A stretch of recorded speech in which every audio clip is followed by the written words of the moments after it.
A puertas de las vacaciones escolares de Semana Santa, muchos padres y madres mostramos nuestra preocupación por la nula oferta de actividades de tiempo libre o colonias urbanas en Baracaldo.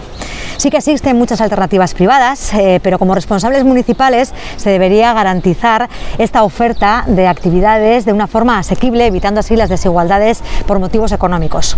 Se podrían haber organizado colonias urbanas en Baracaldo de un modo seguro, y así lo han demostrado las asociaciones de tiempo libre educativo o deportivas de nuestro pueblo, que llevan tiempo adaptándose a las nuevas medidas sanitarias.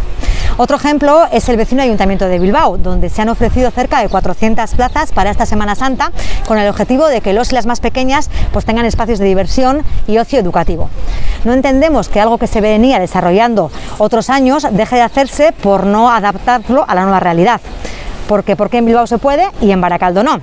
La liquidación lo ha dejado claro: hay dinero, hay necesidad y competencia para llevarlo a cabo. Desde luego, lo que no ha habido ha sido voluntad política. En este contexto, el pasado 18 de marzo, desde H. Bildu instamos al Gobierno municipal a que esta misma situación no se repitiese en verano.